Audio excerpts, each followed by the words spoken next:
Good morning, people. I am hoping the sound is good on this. It's maybe better if I put on some headsets.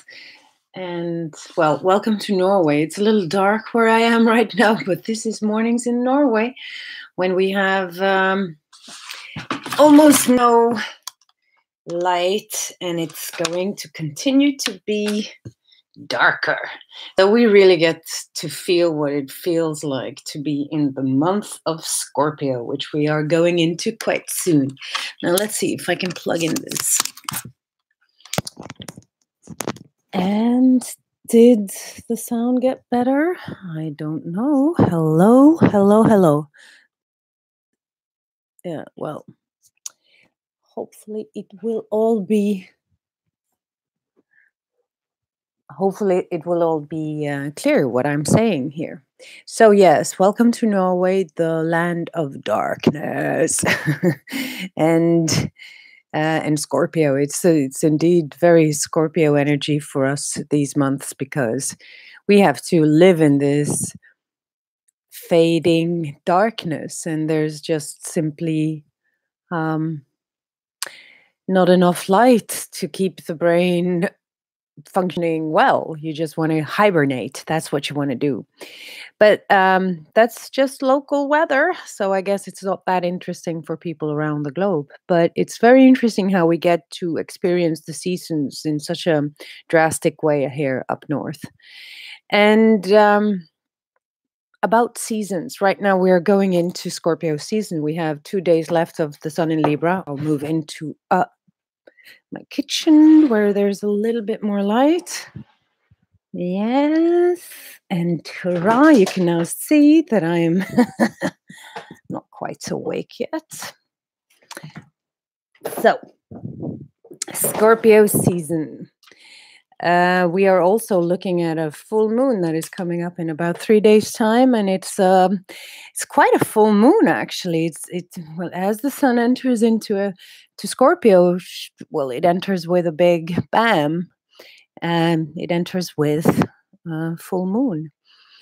So for all you early Scorpios out there, it's certainly a year to remember the upcoming year, because at the same time, the sun is 1 degree Scorpio for the full moon. Venus will be going retrograde at 4 degrees. They're about to close in on each other, and we reach that peak in that 40 days cycle that is the Venus retrograde cycle. And with the opposition to Uranus, which is now currently going retrograde, it's coming back into Aries, we will also see that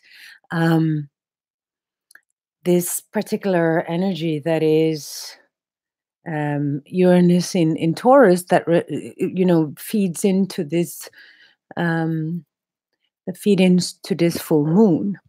And what does that mean in practical terms? How do we translate that as astrologers? Well, there's many levels you can translate this. You can translate it in purely materialistic terms, where there's a lot of issues of money and property and value and economy in general that comes up. Not just economy. Remember, Taurus is also related to the body. So it could be issues with your body, it could be challenges with your body, like illness. And it can also be, generally speaking, your whole life on Earth. Taurus is related to our resources. And what are our resources? What is a resource? A resource is whatever energy you have available for your use. Like time is a resource, and vitality is a resource. Your vital energy is a resource. Money is a resource. Everything that you have to use and spend is a resource, and we need to have that in order to create with life. We all know that if you don't have any energy, you can't create either. Easy peasy. But with that said, we can't do everything alone, and that's Scorpio. Scorpio is intensely relationship oriented. It needs somebody else to create with in their lives. And now that Venus has gone retrograde in Scorpio for quite a time already, Uh, a lot of these issues about relationship has come up. What do we need other people for? Can we do everything alone, or do we need each other? How do we value ourselves so that we can be in healthy relationships? How do we relate to other people? What does it feel for us to be intimate? Do we appreciate that kind of closeness? Do we like to be seen without our makeup on, or do we prefer to go under cover and pretense and pretend that we have got it all figured out and we're not human beings after all? We're saints and and masters. I'm an elevated master. The thing is that with Venus in Scorpio, um, that which is you, that core self, is being explored because the worth is extremely important to create a good life, as opposed to self-confidence, which is something that comes and goes with age. You can be very confident. Let's say you have a very strong and vital body. You can have a period of your life where you feel extremely confident about your body, but then you become ill or something. You're down for like 2 weeks, and you haven't been able to go to the gym, and you will feel that you're not feeling that well with yourself. That's self-confidence. Self-worth is a stable thing. Self-worth is stability on the inner levels where you're like, okay, so that happened to me. Does that define me? No. That happened to me. Does that define me? No. That happened to me. Does that define me? Well, particularly, it's what happens in life. And this is Scorpio. Life happens. And how that relates to our power of attraction is that we can either be destroyed by it. It affects us so greatly that it affects our self-worth. And particularly if we are not being met where we are, our self-worth issues will be much more pronounced if we go through a traumatic incident in our life, a minor or a major, and it's not being met, like it's left unresponded to, is what in psychosynthesis is known as lack of empathic response. Like somebody's there to respond to you, like they see you. What's going on? What happened? Are you okay? That kind of thing. And if that person, if you or anybody goes through pain at that moment, is capable of saying, thank you for asking. Here, listen, this is what I'm going through. You have a chance to heal, right? Because you take it there and then. And it's not something that feeds into your narrative. You have a chance to get it out of your narrative. You have a chance to make it something that is not defining you as a human being, that's what we're aiming for. Because in the sign of Scorpio, we're exploring attraction, your capacity to attract things. And sometimes your magnet becomes switched. When you're a magnet, you attract the things you want in your life. But once there's that feeling that you have to prove something or give a lot, or you're fearful of something, that magnet turns into an opposite quality. It starts to repulse instead. It's like when you take two magnets and they have the plus and the minus, and it's sucked to each other, but when you switch one of them around, they're rejecting each other. That kind of principle, that's Scorpio. And it's extremely painful because you don't know when you go into fear. You don't have control over that. You don't know where your worries are like highly magnetizing your aura, your energy field.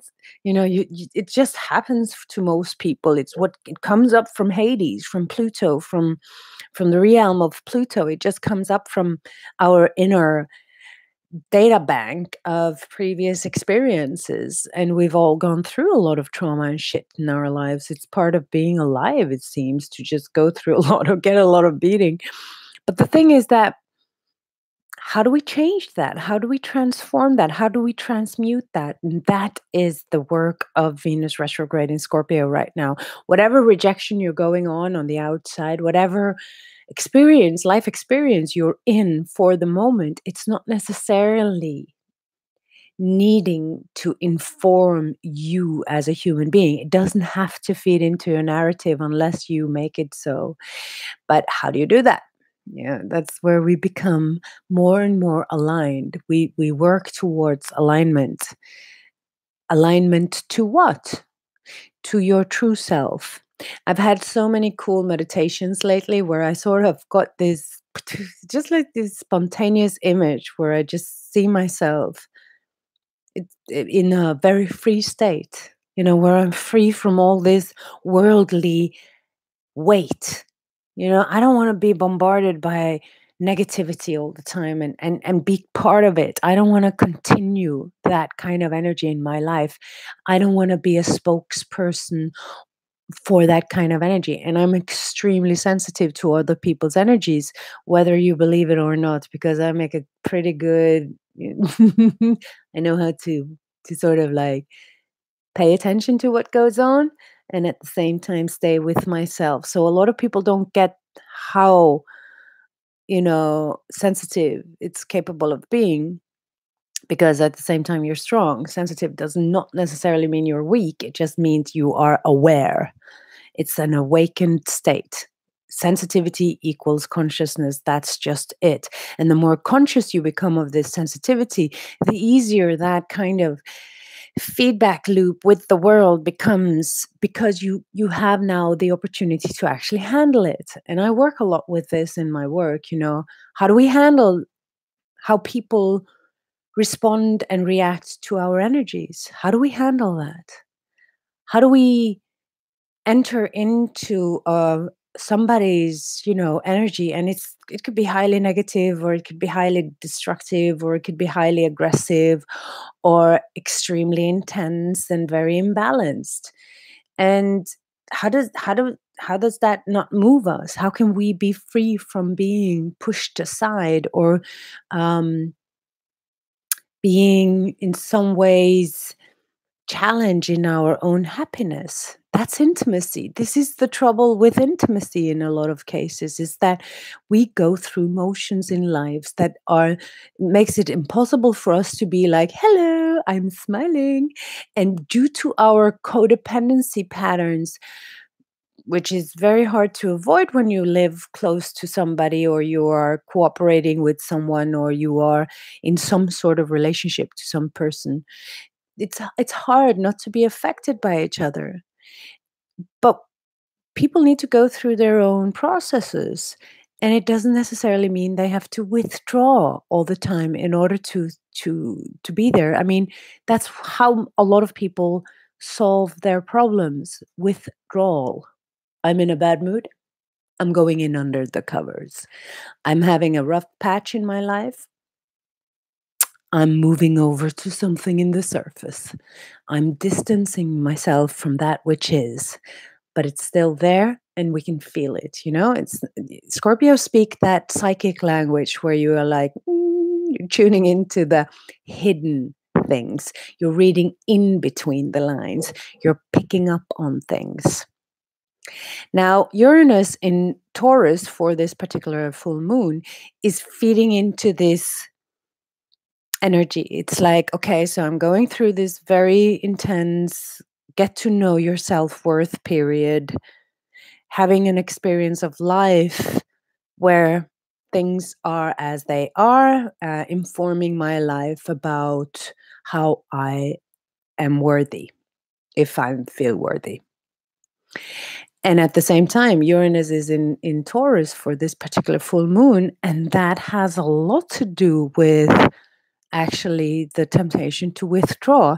A part of Uranus in Taurus, we are going to have it for like quite a few years now, 8 years, we're going to have Uranus in Taurus, and it relates a lot to the self-worth, because Taurus is the other side of the Scorpio axis. Taurus is where we feel worthy in ourselves. It's our resources. How worthy do you feel? What do you have to give to the world, right? And Scorpio is that place where we give to the world, whether it's rejected or not. I mean, I cannot just jump up on stage and say, hey, I'm here. I'm going to take the mic now and you are going to love it. It's not up to me to decide. I can only do what I think is right. And then, however it's being received, I have to be courageous enough to experience that. I can declare my love to somebody, but I'm not guaranteed it will come back. But I still need to be true to me, which is Taurus. Now, Uranus and Taurus is going to teach us a lot about withdrawal, how people withdraw. Part of Taurus, in order to consolidate or strengthen the resources, there's this I need to be alone energy. I need to be alone. I need to figure this shit one out on my own. I have to find out who I am. It's an exploration sign. It's actually on an adventure to find itself. Taurus is the second sign in the zodiac. It belongs to the first quadrant. Thus, it has to do with self discovery. That's the first three signs. Who are you? What is this? How do you make that work? What's your talents? So in Taurus, we're looking for our capacity to actually do things autonomously, do it alone. You do what you can alone. And through Scorpio, you realize I also have to share part of this journey with somebody else because that ensures growth. You can't do everything alone, but you need to do what you can alone. Hmm? So in Taurus, Uranus in Taurus, which is part of this interesting full moon that we have coming up in 3 days, will definitely teach people a lot about where you are with yourself. What do you do inside your house, in your isolated unit? What do you do to make yourself feel better? How do you appreciate yourself? Because what happens is once we go through loss, it can have a tendency to become part of our narrative, as I like to call it. Oh, that always happens to me. Why am I always like this or that? You just insert whatever thing you're saying to yourself. And through this, you can explore when you're alone, you can explore, oh, wow. When I'm not disturbed by other people, I get a firmer grip on my inner dialogue. I get a chance to see what is coming up in me whenever I'm going through an experience that is scorpionic or a little dramatic, perhaps a minor rejection, a setback at work, some issues in a relationship, friendship, monetary issues. I want, to inspire people to be a little bit more aware of what comes up in them. Remember, Uranus is the higher mind. And when it's in Taurus, a lot of our attitudes about money, worth, talent, resources will be upgraded. It will be upgraded because that's the work of Uranus. We don't just isolate to pull away from people. We isolate so that we can get a chance to clean up that what being in the world too much does with our inner dialogue. You are like you can't get into a room full of negative people and think that happiness will come by itself. Then you have to work for it. If you're in a room where everybody's talking shit about other people, how easy is it to not get pulled into that energy? But if you withdraw, you get a chance to look at what are my core values. Is this the kind of human being I want to be? Even if everybody else is like that, right? They're like that, so I'm gonna be like that. They're vegan, I'm gonna be vegan. They're meat eaters, I will eat meat too, Like that's the danger of it, like if you can't find your core values, there is no stability in your life. You will always have that kind of back and forth thing. So we need to withdraw from time to time, but we also need to understand that if that withdrawal becomes a permanent state or if it becomes an excuse to not be intimate with other people, then that too becomes something out of balance in your own life. And balance is what we need. This full moon is an excellent time to get more conscious about what goes on in your field, what comes up in you, related to self-worth, what is moving through your consciousness when you're going through an obstacle in your life. And the power of Scorpio helps you to transform it within first. First, you clean your house, then you go out. First, you clean your attitudes, then you go out. First, you clean your self love, then you go out. You do the groundwork. This is Taurus, right? So I'm quite psyched. I've done this series on Instagram for just little bits and pieces on love for this particular Venus retrograde. I want to use the astrological transits to um, reflect and be more mindful of the spiritual potential in any aspect. Any aspect. Pluto, Saturn, Jupiter, whatever you have, there's always a spiritual potential. And it's so much better than opting for fear. I know life is difficult, sure. It happens to everyone. I have this thing going on in my house. Uranus is near my IC, which is the point of home and house in the astrology. And I'm like, immediately when it went into Taurus, I started redoing my house. And for all of you who've been doing that, you know that a catastrophe rarely comes alone. It's like, oh, now the sink broke, and now this broke, and now that broke. And it's like, I don't even want to think what's next, because that's what's coming up in me. It's like, oh, what's next? That's what like. That's the point of least resistance in my mind. It's like, oh, you know, what's next? But I don't want to think that, because I don't want to go around having that kind of attitude to what's going on in my house. That would just cause me a lot of worry. So I'm going to just take each, whatever you call it, catastrophe, minor catastrophe, like, we're still here. We still have heat and light and food. So I'm not complaining, but I'm just going to take that attitude. And whenever something happens, right, in this process where I'm redoing both the children's room, I'm just going to go, okay, yeah, out. Like, I take the garbage out of my field. It's like I just don't want to make things a permanent part of my energy.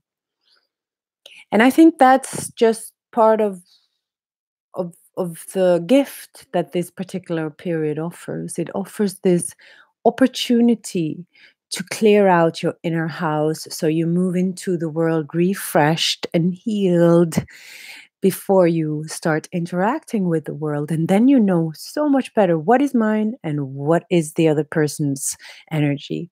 And I don't know if that makes sense to any of you, but I know for sure that a lot of people right now on Earth are moving into a level of consciousness where they are starting to feel and see things on a much more advanced level. And that's a good thing. And it's also, a challenging thing. So, I could probably talk hours and hours and hours on this particular subject, but I won't. I will just wish you a blessed um, full moon. And remember, these last days of any sign is often a place of, you know, releasing something and building up to something. A full moon is a culmination of an energy. And if you feel you move into some drama, just move gently with it. Do nice things for yourself. Go swim.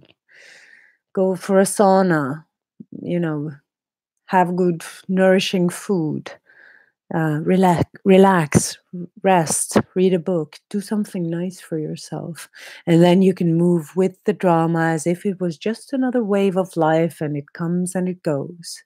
Life is not what happens to you. Life is you coming from your core, from your center. Whatever happens to you, that's life. It just happens to people. And it's not what happens to us that matters. It's how we move with it that matters.